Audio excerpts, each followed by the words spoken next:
We'll now move along to a seasoned communications expert and a philanthropist at heart. I always like that. All of us can do a little more philanthropy. With over 2 decades of experience advising leading infrastructure and real estate clients, he has worked closely with UN organizations and played a pivotal role in shaping key government policies as well. He is the chairman of the Public Relations Society, one of the country's largest communication bodies, and the founder and managing director of the global PR agency, PR Professionals. Also a respected TV panelist and columnist for major media houses, contributing thought leadership on communication, governance, and social issues as well.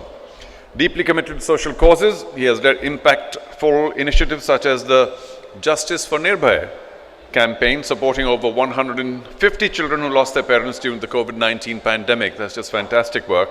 And of course, providing sustained care for the families of Uri war martyrs as well.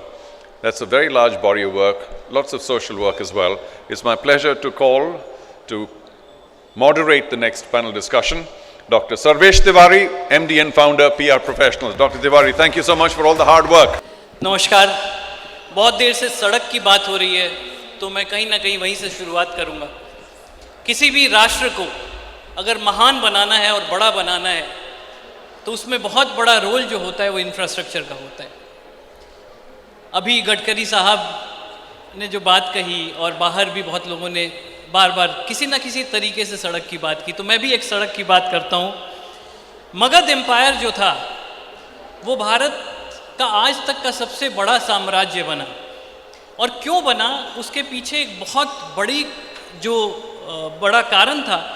वो था एक सड़क जो मगध से चल के काबुल होते हुए पेशावर, चिटागोंग, ये सारी जगहों को कवर करता था 4000 किलोमीटर के आसपास। उस ज़माने में 323 BC में चंद्रगुप्त मौर्य ने उसे ठीक किया। अब एक सड़क क्या बदलता है, उस राष्ट्र को, उस जगह को इतना महान बना दिया। उस इंफ्रास्ट्रक्चर ने ऐसा सिस्टम क्रिएट किया कि काबुल में कोई चीज़ होती थी तो विदिन 3 डेज वो मगध पहुंच जाती थी वो खबर। ये मैं अपने पैनल के लोगों को भी साथ साथ इंट्रोड्यूस कर रहा हूँ। यानी कम्युनिकेशन, हमारे साथ आएंगे कम्युनिकेशन के एक बहुत बड़े एक्सपर्ट, इंफ्रास्ट्रक्चर के एक हमारे साथ एक्सपर्ट बैठे हुए हैं जिन्होंने बहुत ही बड़ा इंफ्रास्ट्रक्चर चेंज किया इस सिटी में। और तीसरी चीज़ है पावर। आपको जान के बहुत ही आश्चर्य होगा कि जब अंग्रेज़ यहाँ पे आए तो उन्होंने जब इस सड़क को देखा तो उनको लगा कि ये क्या है, और उस सड़क का जो शेप था वो हाथी के सुड़ की तरह एक बहुत ही बड़ा ऐसा शेप होता था, इसलिए उसका नाम ग्रैंड ट्रंक रोड रखा गया। देश को परिवर्तन करने के लिए कुछ माइंड्स, कुछ हाथ आगे आते हैं, और आज हमारे बीच वो माइंड और हार्ट साथ में हैं। मैं बुलाना चाहूँगा अपने पैनलिस्ट को। मेरे साथ सबसे पहले मेरे गुरु सम मिस्टर विनय कुमार सिंह साहब, वीके सिंह सर हम लोग कहते रहे हैं। वीके सिंह सर ने अर्बन इंफ्रास्ट्रक्चर में जो किया है भारत के लिए, वो किसी और ने नहीं किया है। आप सब जो नमो भारत ट्रेन देखते हैं, नमो भारत का पूरा इंफ्रास्ट्रक्चर बनाने वाले कोई और नहीं, वीके सिंह साहब हैं। और भारत में बुलेट ट्रेन की जब सोच आई, उसको सच बनाने का प्रयास जब शुरू हुआ, he was the first CEO of the high speed rail also. So thank you sir for coming here. मैं कम्युनिकेशन की बात कर रहा था, तो इंफॉर्मेशन टेक्नोलॉजी में एक बहुत ही बड़ा परिवर्तन डॉक्टर ओमकार राय साहब लेके आए, software technology park of India के डायरेक्टर जनरल से। जब इन्होंने ज्वाइन किया और जब इन्होंने छोड़ा, उसमें सॉफ्टवेयर टेक्नोलॉजी पार्क ज़मीन से आसमान तक पहुंच गया। मुझे याद है एक बार ब्लूमबर्ग की हम इंटरव्यू कर रहे थे, तो ब्लूमबर्ग ने बोला कि मुझे कभी नहीं पता था कि 3% ऑफ GDP STPI देती है भारत को, which is very huge. Sir was also vice chairman of skill mission of Odisha, जो वो पोजीशन एक राज्य के मंत्री के बराबर होती है, सारी पावर्स उस बराबर की होती है। बट सौम्य ज़मीन से जुड़े हुए इस शख्स को मैं इनवाइट करना चाहूँगा, डॉक्टर ओमकार राय साहब।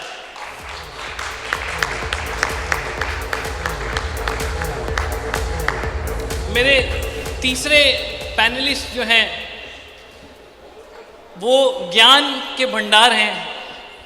विदेश के बहुत सारे बड़े बड़े यूनिवर्सिटीज़ से पढ़ाई करने के बाद आज खुद पढ़ाते भी हैं MDI यूनिवर्सिटी में, पर पावर सेक्टर में उन्होंने NTPC, पावर ग्रिड और लास्ट पावर ट्रेडिंग कॉरपोरेशन के CMD के तौर पे उन्होंने जो योगदान दिया, एक नया एक्सचेंज क्रिएट किया।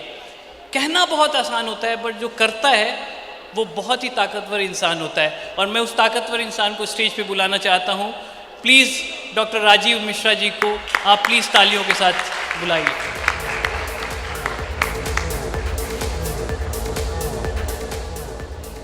समय का अभाव है, मुझे लगता है आपका साथ समर्थन बहुत चाहिए होगा। कहते हैं कि युद्ध में जय बोलने वालों की बहुत अहमियत होती है, तो अगर आप ताली भी बजाएंगे तो मेरे लिए बहुत बड़ी बात होगी। मैं सबसे पहले डॉक्टर राजीव मिश्रा जी से शुरुआत करना चाहूँगा। अंग्रेज़ी मेरी थोड़ी तंग है सर, बट पढ़ना पड़ेगा अंग्रेजी में। Energy is the invisible foundation of all infrastructure. How is India's energy grid evolving to support the growing demand of transport, IT and infrastructure sector? Thank you, Sarvesh ji, for calling and giving me opportunity to a gathering where my favorite minister, Nitin Gadkari ji, has talked about the infrastructure, that is highway and the roads. Let me tell you something which you can see and appreciate is always something which we discuss more. Hindustan का transmission network आज दुनिया का best network है। सर्वेश जी, मेरे को कोई लिहाज नहीं है ये कहने में कि हमारा ट्रांसमिशन जो 5,75,000 किलोमीटर का 220 kV के ऊपर की लाइनें हैं वो दुनिया का बेस्ट है। 2012 में एक ग्रिड डिस्टर्बेंस और कोलैप्स हुआ था, उसके बाद किसी को भी ये याद नहीं होगा कि हमने कभी भी कोई ग्रिड डिस्टर्बेंस फेस किया हो। आज की डेट पे 17 लाख करोड़ का इन्वेस्टमेंट हमने पिछले 10 साल में किया है। 210 बिलियन $US का इन्वेस्टमेंट इस सेक्टर में हो चुका है और हम इन्वेस्टर 300 बिलियन $, का इन्वेस्टमेंट एक्सपेक्ट कर रहे हैं अगले 5 से 7 साल में। जो नितिन गडकरी जी रोड सेक्टर के लिए कह के गए हैं, मैं आपको कहता हूं कि ये पावर सेक्टर में किसी भी मायने में उससे कम काम नहीं हुआ है और बेहतरीन काम हुआ है। आज कोई भी घर हिंदुस्तान में अंधेरा नहीं है। किसी घर में, किसी भी घर के क्वालिटी ऑफ सप्लाई में कोई कमी नहीं है। आज किसी को भी ये एहसास नहीं होता है कि मेरे को पावर की क्राइसिस हो सकती है। हम रिन्यूएबल में बात करते हैं तो हम दुनिया के किसी भी देश से किसी भी मायने में कम नहीं है। 500 गीगावाट की हम बात करते हैं अगले 5 से 7 साल में, और हम कर रहे हैं। हर साल हम 30,000 गीगावाट की कैपेसिटी ऐड कर रहे हैं रिन्यूएबल में। सो इन शॉर्ट अगर कहा जाए, अगर देश का उत्थान होना है, तरक्की होनी है, तो जैसे गडकरी साहब ने कहा कि network of roads lead to the growth of the nation. मैं कहूँगा अगर इकोनॉमी का ग्रोथ होना है तो पावर उसके लिए फंडामेंटल है। अगर किसी को कोरिलेट करना हो, अगर पर कैपिटा कंजम्पशन आपका 50% बढ़ रहा है पिछले 10 साल में, तो इकोनॉमी की ग्रोथ उससे कोरिलेट होकर ग्रोथ होगी, और ये एक बहुत बड़ा इंडिकेटर होता है। और अगर कंट्री में ये सारे बदलाव आए हैं तो वो काबिल तारीफ हैं। किसी इंडिविजुअल का इसमें योगदान नहीं होगा, इसमें सारे प्रोफेशनल एज अ टीम काम कर रहे हैं। और सबसे बड़ी चीज़ होती है कि जैसे नितिन गडकरी जी एक लीड कर रहे हैं इस पूरी टीम को, आपको एक सक्षम नेता चाहिए जो कि पूरे प्रोफेशनल्स को एक दिशा दे सके और कंट्री इस डायरेक्शन में, दोनों चीज़ों में, चाहे वो आपका रोड का सेक्टर हो, इंफ्रास्ट्रक्चर सेक्टर हो। हमारे साथ और पैनलिस्ट हैं जो अपनी बात बताएंगे और उन्होंने किस तरह से बेहतरीन काम किया है। पावर के क्षेत्र में तो मैं कह सकता हूं कि हमने रियली दुनिया में ऐसा नेटवर्क तैयार किया है जो वर्ल्ड का बेस्ट है, मोस्ट इंटेलिजेंट है, मोस्ट स्मार्ट ग्रिड है। कभी आप मानेसर के कंट्रोल सेंटर में जाके देखिए, नासा के कंट्रोल सेंटर से कम नहीं है वो। Thank you sir. Doctor Omkar Rai sir, IT एक नर्व सेंटर है किसी भी इंफ्रास्ट्रक्चर डेवलपमेंट के लिए, और मैं कल ही कहीं पढ़ रहा था कि अगर यूएस में आज की डेट में अगर आप किसी एक अकाउंट से किसी दूसरे अकाउंट में पैसे ट्रांसफ़र करते हैं तो $30 उसके लिए फ़ी लगती है। यहाँ गांव का छज्जू हलवाई बैठा हुआ 1 सेकंड में पनवाड़ी को $1 का ट्रांसफ़र भी कर देता है, and it happens within seconds. So ये जो करिश्मा सर आईटी का हुआ है हमारे देश में, और मुझे याद है सर जिस तरीके से आपने ड्राइव किया एसटीपीआई को, सो क्या हम फ्यूचर देख रहे हैं आज आईटी के क्षेत्र में भारत कहाँ पहुँचने वाला है अगले 10-15 सालों में, आप कहाँ देख रहे हैं? In fact, I will take forward the statement made by Honorable Minister of Road Transport and then my fellow panelists. In fact, if you look at the things that have changed on the ground, I always say that it has happened because of IT industry of India. The IT revolution that was shaped within this country started its journey in the 80s, and then today, if you look at the outsourcing global market, India has more than 65% market that we have here. We are serving the entire world in terms of software development, business process analysis, back office, so-called back office, and engineering research and design. In fact, you have asked a very relevant, very important question. And this IT industry of India, in fact, has also powered the development of India stack. Aadhaar, this is the most powerful foundation on which the democratization of payment has happened. The cost and time to do business has come down, because today the eKYC of India is the best in the world, because it is based on the Aadhaar. So this Aadhaar has actually become the region because of this, for this democratization of payment. You have just mentioned about UPI and all. The world, entire world doesn't have this kind of digital infrastructure of the biometric identity. If you also look at the contribution that IT industry of India has made, in fact, some of the panelists in the last session spoke about the real estate and COVID-19 and all. If you see the IT industry of India during the COVID-19, the culture of digital collaboration, VC platform, work from home, that grew. And it actually spurred a lot of economic activity across the country. So the IT industry of India is also powering the development of AI. So many people talk about where we stand today in terms of AI readiness. Obviously, the US is the largest investor in the AI development, followed by China and then European Union. But most importantly, let us look at the India model. Our country, the IT industry, it's a private sector. It's a market-driven private sector, which is actually developing cutting-edge technology in the sector of IT. Obviously, it is not being funded by the government per se, but the knowledge resides within India. And the same knowledge that was developed by the IT industry of India, that was actually created by IT industry of India, has led to the IT revolution within this country you have just mentioned about. Right. So I foresee a lot of growth in the IT sector within this country led by the private sector. Right sir.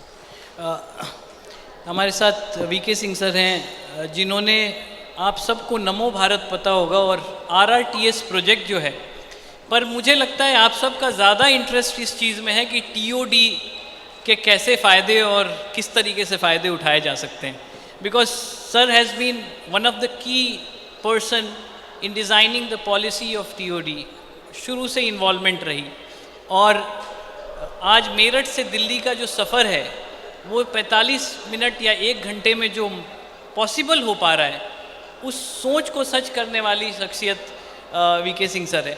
Sir मेरा सवाल है कि regional rapid transit system जो हमने create किया Delhi NCR के सारे regions को जोड़ने का, और मुझे पता है सर बहुत मुश्किल काम था कि हर 5-6 स्टेट्स, हर स्टेट में अलग सरकार, वो हम तो कहते हैं कि पितामह ऐसे लोग ही कर सकते हैं कि इतने सरकारों के साथ समन्वय बना के।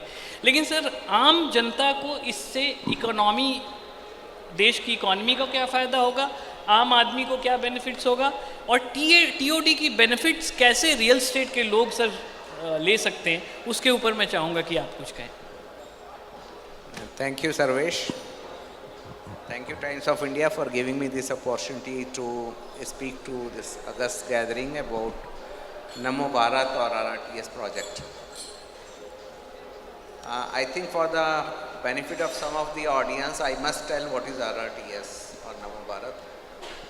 So this is a rail-based system, transit system, which is neither Indian Railways nor metro.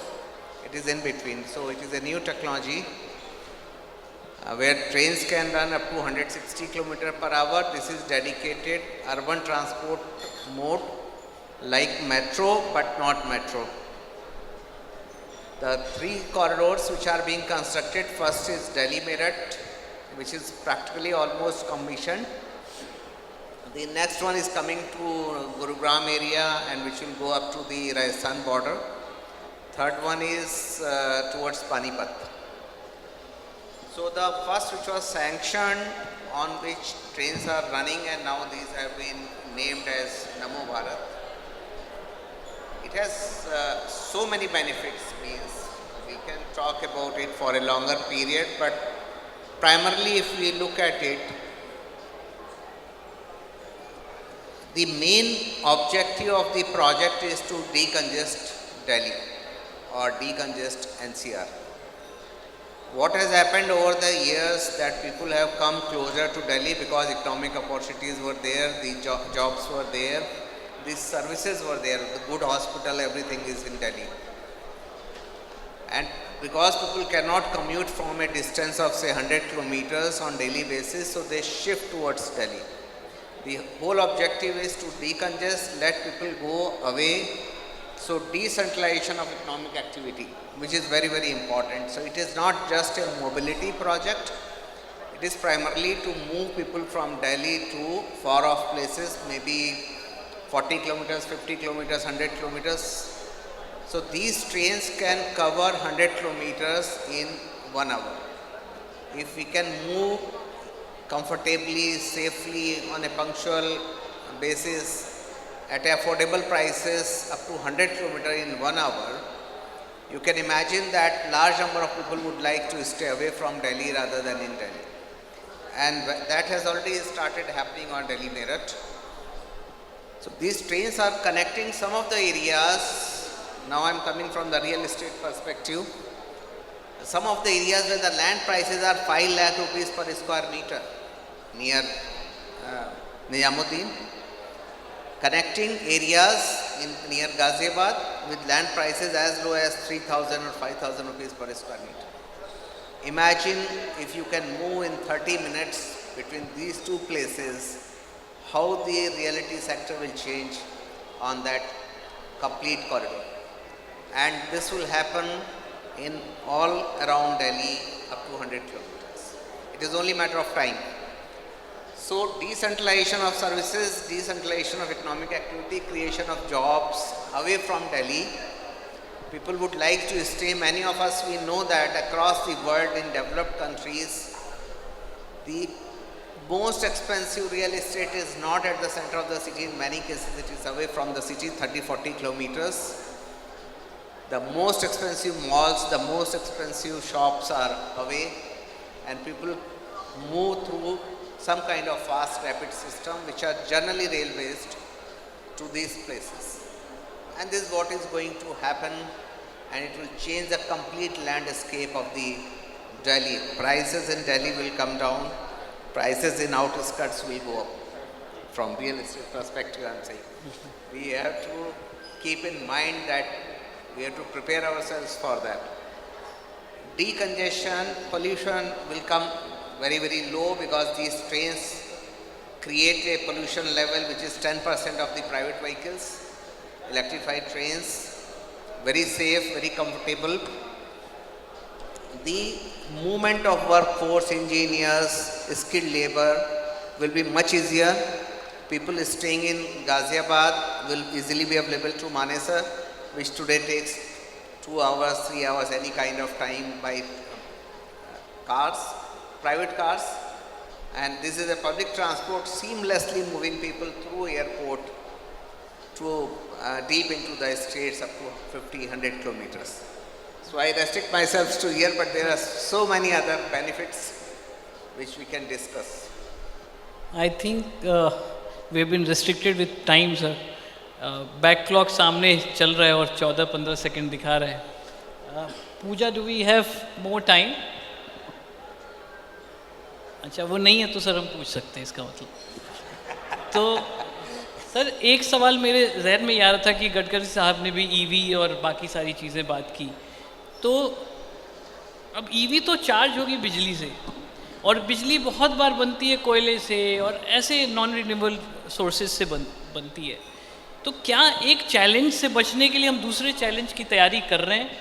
क्या पावर इतना सफिशिएंट रहेगा रिन्यूएबल के थ्रू हमारे फ्यूचर में कि हम सस्टेन कर पाएँ, और सस्टेनेबिलिटी के तरफ हम क्या इनिशिएटिव ले रहे हैं? शॉर्ट में मैं चाहूँगा, बिकॉज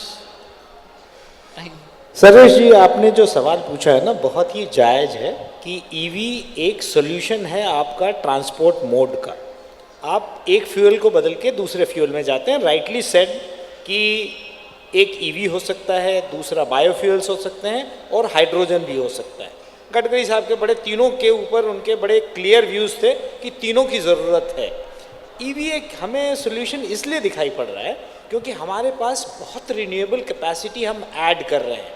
हर साल मैंने आपको बताया कि 25,000 मेगावाट हम ऐड कर रहे हैं रिन्यूएबल कैपेसिटी. अब क्या होता है कि आप दिन के टाइम पे ये रिन्यूएबल कैपेसिटी आपके पास आती है, शाम के टाइम पे आपके पास नहीं होती. आपको स्टोरेज की ज़रूरत है. आप स्टोरेज किसी फॉर्म में रखना चाहेंगे, जिसको BSS भी कहते हैं, एनर्जी व्हीकल्स भी कर सकते हैं, या और किसी फॉर्म में आपको रखना पड़ेगा, क्योंकि सोल्यूशन इतना सिंपल नहीं है जितना हमें दिखाई पड़ता है. Solar, renewable, these are wonderful source of energy, but at the same time we need to mitigate the risk involved in this, and the balancing act has to be done correctly. EV certainly has to be there, but concentration risk भी है. मैं आपको थोड़ा सा आगाह करना चाहूँगा कि 93% of the sources are from China. Most of the batteries or innovation is happening in China. We have to come to that expectation because we are user right now. We are not manufacturing. So we have to keep that in mind. किसी भी technology को अगर देश में आप लाना चाहते हैं तो दोनों चीज़ों को आपको ध्यान में रखना पड़ेगा. एक तो उसका यूजेज होना चाहिए, जो कि जिसकी हम बात कर रहे हैं, but at the same time उसके जो सोर्सेज हैं उसको भी यहाँ पे इनोवेट करना पड़ेगा, R&D करनी पड़ेगी, आपको यहाँ पे प्रोड्यूस करना पड़ेगा, and then finally we can do it. Right, thank you so much sir. Sir skilling, आपने 20 एक्सीलेंस सेंटर क्रिएट किए सर इंडिया में स्टार्टअप्स के लिए, और स्किलिंग पे बहुत ज़्यादा ध्यान दिया गया. मैं मगध की बात कर रहा था तो मुझे ध्यान आया कि मगध एम्पायर की एक और बहुत बड़ी खासियत थी जो लोग शायद नहीं जानते हैं, कि वहाँ जो मटेरियल होता था, जो तलवार बनाई जाती थी या ढाल बनाई जाती थी, वो विश्व में कहीं भी उतनी ना पैनी तलवार बन पाती थी, ना उतनी स्ट्रॉन्ग ढाल होती थी. तो मगध एम्पायर का एक तलवार कितनी ढालों को तोड़ देता था, और कितने ढाल होते थे जो कई तलवारों को रोक लेता था. इसलिए वहाँ के एम्पायर्स बहुत बड़े हुए. तो ये एक बहुत बड़ा रीज़न था. पर वहाँ स्किलिंग पे बहुत ध्यान दिया गया. तो मैं सर ये जानना चाहता हूँ कि how important is skilling, because sir real estate में क्या है कि आज की डेट में इतनी बड़ी बिल्डिंग बनती है और बनाते लेबर्स हैं सर, और एक मैनेजर होता है उसके ऊपर ठेकेदार होता है और काम बन जाता है. उस पे स्किलिंग पे क्या कोई ध्यान दिया जा रहा है सर? और ऐसे एक्सीलेंस सेंटर्स जो स्टार्टअप्स के लिए बनाए गए, क्या स्किलिंग के लिए सर कोई ऐसे इनिशिएटिव्स लिए जा रहे हैं या लेना बहुत ज़रूरी है? नहीं, स्किलिंग के ऊपर तो जैसे आपने पूछा तो भारत सरकार का, प्रदेश सरकारों का और कारपोरेट्स का बहुत बड़ा जोर है।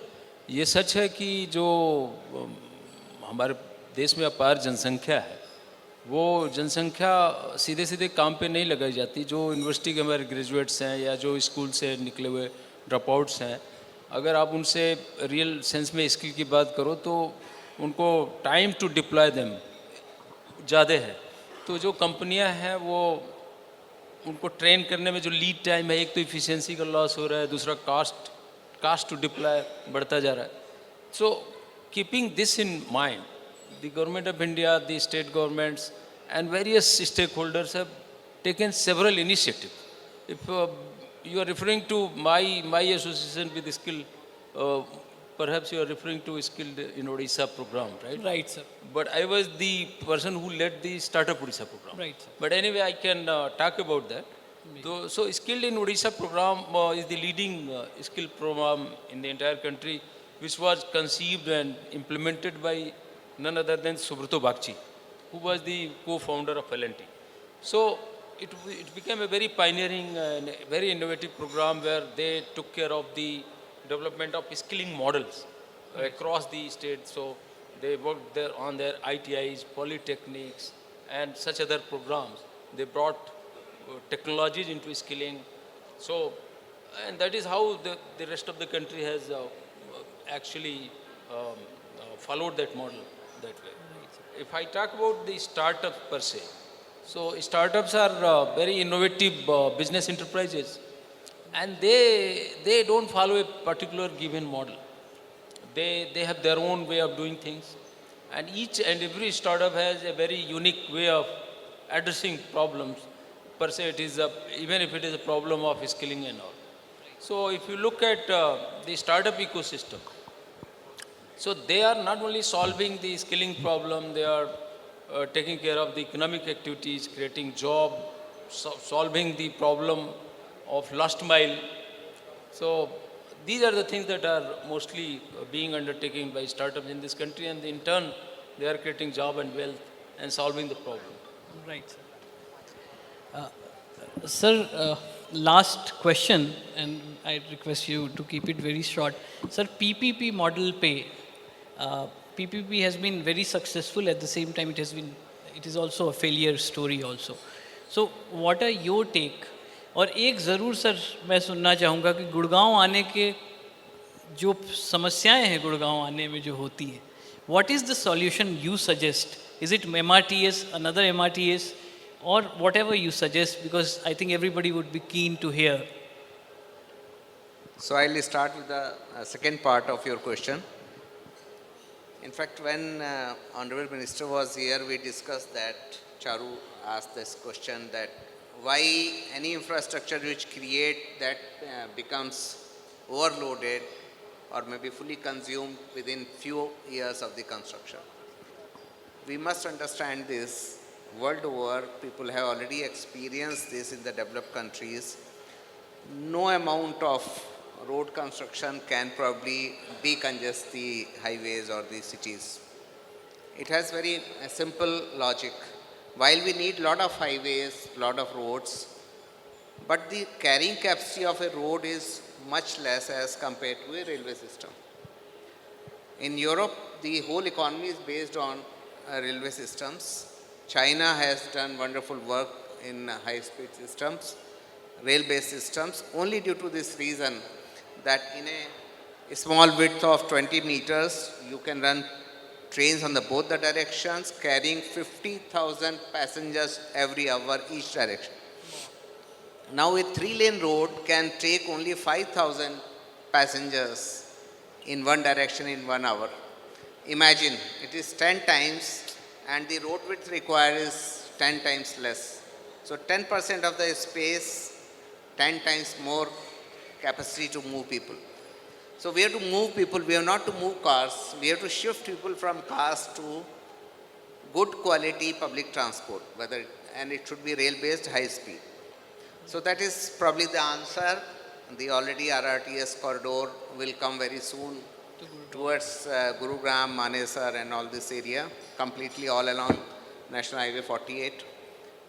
Now coming back to the first part of your question, that is PPP. So most of the large scale PPPs have failed in this country. The best examples are airports. Wherever, if you see the airport, whether it is Delhi Airport or Hyderabad, Bangalore, Mumbai Terminal 2, all these are very shining examples of good PPP. So that means PPP can happen in this country also. But a corridor like RRTS corridor like Delhi Meerut or Delhi this Manesar and going further, this is very high capital intensive projects worth 25,000, 30,000 crores. For those kind of PPPs, government has to be very, very agile while not only designing the concessions, the agreements, but we have to be open to the idea that private sector has to make money out of it. Right. We cannot think of a PPP where no money is made by the private sector, but they are going to put 25,000 crore rupees into that. And that is probably one of the major reasons that many PPPs, high value PPPs have failed. Right, sir. And until unless we make it lucrative to the other side, which is the owner of the concession, owner of the infrastructure, it will not succeed. Number two, now the time is changing. Now we are not going for PPP only for capital expenditure, but for improved efficiency or for better services. Many of the things where we are going for the, like airport, if you see the way privately owned airports operate, the services are much better than the government owned airports. So the whole emphasis should be not only capex infusion, but high quality of service, which is required by the customer, that should be available. And PPP should be designed like that. We had two hybrid PPPs in RRTS project Delhi Meerut, one for the rolling stock maintenance, the other one for the operation of the trains. And both very successfully are operating. These can be simple models to be replicated at other places. Right, Thank you. Thank you so much. तरक्की के लिए जब हम आगे बढ़ते हैं, infrastructure एक बड़ा राष्ट्र बनाने में बहुत मदद करती है, पर साथ ही साथ हम बहुत बार बहुत तेज़ी से बढ़ते रहते हैं और बहुत डैमेजेस कर जाते हैं, इन्वायरमेंटल डैमेजेस करते हैं, और जिसकी वजह से बहुत सारी समस्याएं आती हैं. तो before the closure I would like to say that सभी कुछ हो रहा है तरक्की के ज़माने में, पर आदमी इंसान नहीं हो रहा. Let us all be a very good human being, take care of environment, growth और सस्टेनेबिलिटी को साथ लेके चलते हैं, और तरक्की तभी बड़ी बनेगी जब हम अच्छे इंसान और अच्छा काम करेंगे और देश बड़ा बनाएंगे. Thank you everybody, thank you panel, and thank you everybody for patient listening.